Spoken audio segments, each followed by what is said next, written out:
Assalamualaikum warahmatullahi wabarakatuh. Halo anak-anak yang cerdas dan juga kreatif. Nah, bagaimana kabarnya pada hari ini?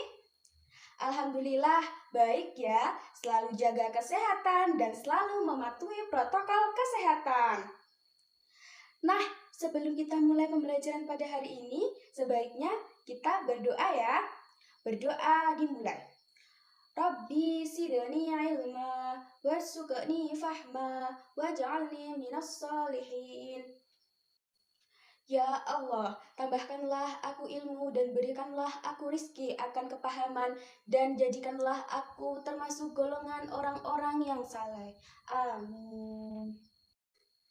Nah, hari ini kita bertemu kembali dengan tentunya materi yang berbeda. Kemarin materi yang kita bahas apa sih? Nah, kemarin kita membahas manfaat air dan sekarang kita belajar tentang apa?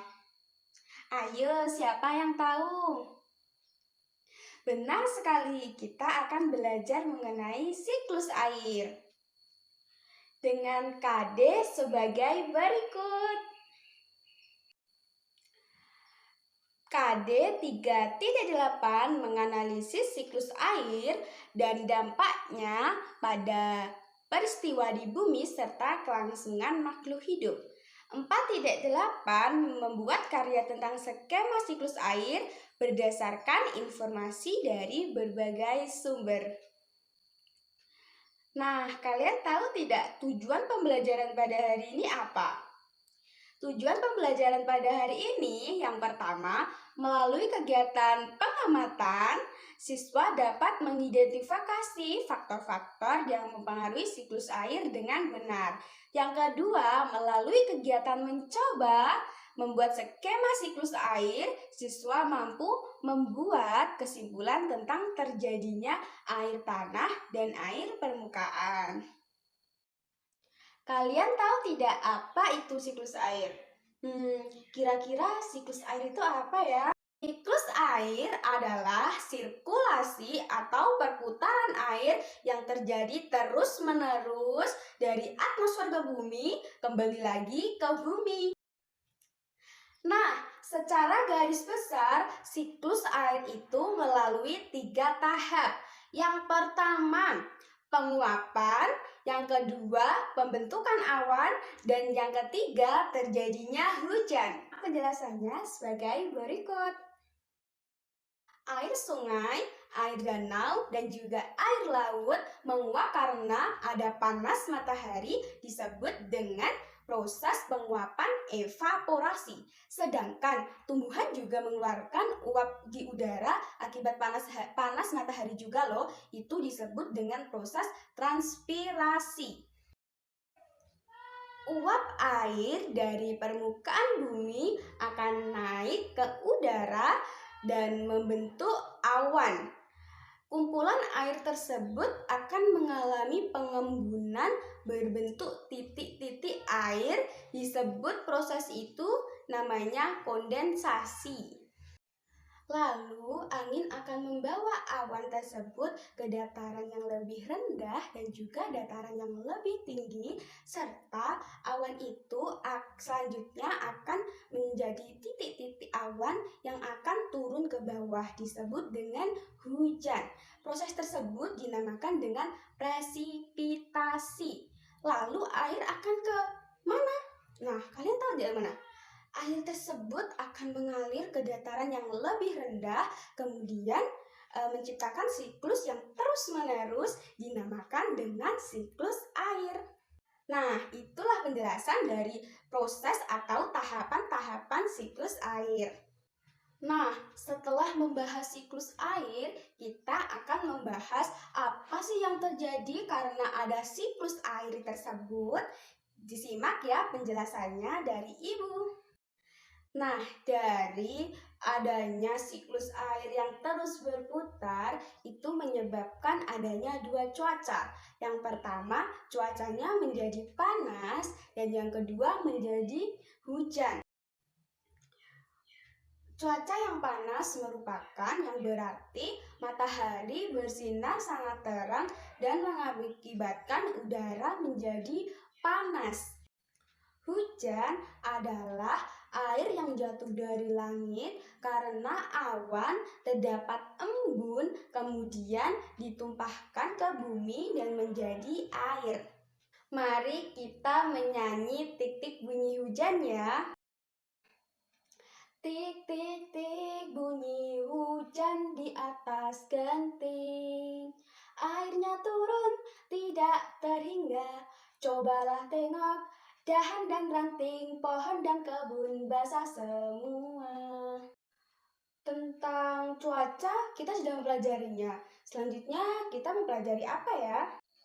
Selanjutnya kita akan bereksperimen. Kira-kira kita bereksperimen apa ya? Kita akan bereksperimen membedakan apa itu air tanah dan juga apa itu air permukaan. Langsung saja ke tempat eksperimennya. Nah, kita sudah ada di tempat eksperimen.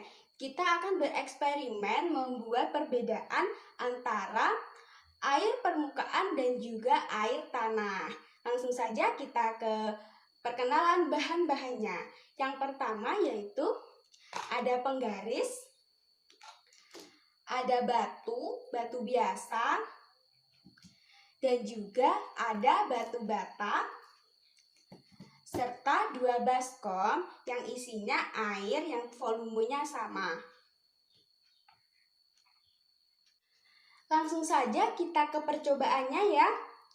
Yang pertama, batu ini dimasukkan di salah satu air.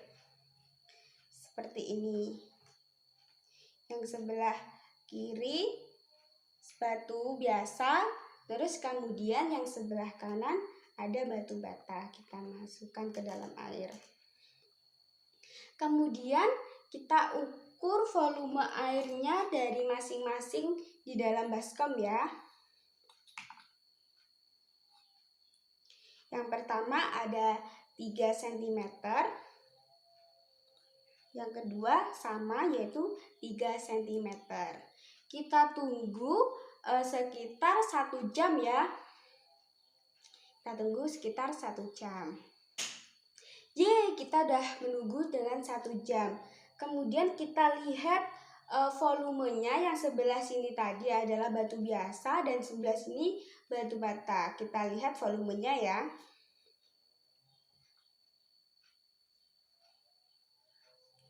Yang di sebelah sini yang batu biasa itu tetap volume airnya itu 3. Kemudian yang batu bata kita ukur ya. Nah, yang batu bata ini ukurannya ada 2,5. Ukurannya 2,5 cm. Nah, perbedaannya dari percobaan tadi apa ya? Siapa yang tahu kira-kira? Dari percobaan ini yang terjadi, yang di sebelah kanan yang menggunakan batu bata merupakan air tanah, yang dimana air ini akan meresap ke dalam batu batanya karena di dalam batu bata ini dapat menyerap air. Yang kemudian kalau yang sebelah kiri yang menggunakan batu biasa merupakan air permukaan. Karena apa? Karena batu ini tidak bisa menyerap air dan airnya hanya ada di permukaan seperti ini. Itulah perbedaan dari air tanah dan juga air permukaan. Semoga kalian bisa membedakannya semuanya ya. Langsung saja kita kembali ke kelas. Kita sudah kembali ke kelas dan sudah tak terasa waktunya sudah hampir habis. Dan kita akan mengulas kembali apa yang kita pelajari pada hari ini. Yang pertama kita tadi sudah belajar mengenai siklus air. Yang kedua tahapan atau proses terjadinya siklus air. Yang ketiga yaitu cuaca ketika ada siklus air. Terus yang keempat yaitu eksperimen membuat perbedaan antara air tanah dan air permukaan. Bagaimana perasaan kalian saat proses pembelajaran pada hari ini? Apakah menyenangkan? tetap menyenangkan pembelajaran pada hari ini dan semoga pula pembelajaran pada hari ini dapat bermanfaat bagi kalian serta menambah wawasan dan juga pengetahuan mengenai siklus air. Nah, sebelum pembelajaran selesai, sebaiknya kita berdoa terlebih dahulu dengan mengucap Alhamdulillah bersama-sama. Alhamdulillahirobbilalamin.